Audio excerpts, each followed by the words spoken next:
Ce samedi 10 novembre avait lieu la commémoration de l'armistice, avec la particularité cette année d'être le centenaire.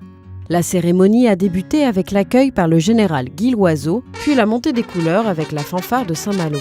Cette commémoration était également l'occasion de dévoiler et d'inaugurer la nouvelle stèle, monument aux morts, créée par l'artiste Jean-Marc Bourrasso. S'en sont suivis les discours de Monsieur le maire, Monsieur Faure, président de l'UFAC, et de Bruno Retailleau, invité d'honneur. À la demande d'Alain Brochoir, Raphaël Esteves, artiste mortagnais, a écrit un poème diffusé aux habitants qui a ému aux larmes de nombreux participants. Mais Joseph était bien là, dans un trou, sur le front, à l'est de la France.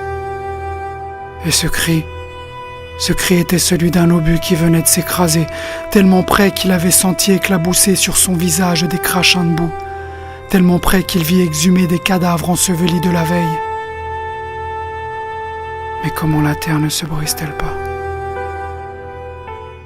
La sonnerie de la Marseillaise et le salut au porte-drapeau constitué d'anciens combattants ont terminé la cérémonie officielle avant de laisser place à la visite de l'exposition organisée par le BRAM au centre municipal.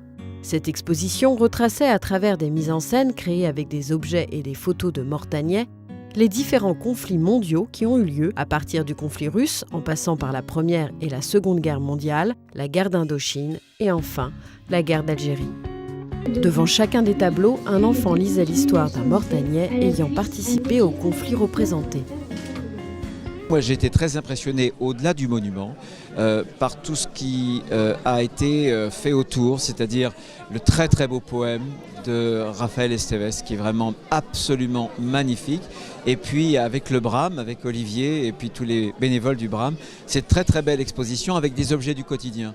Et je pense que le devoir de la mémoire, ça ne doit pas être quelque chose qui doit être uniquement muséal, vous voyez, avec des noms inscrits sur les monuments aux morts. Il faut faire revivre nos morts.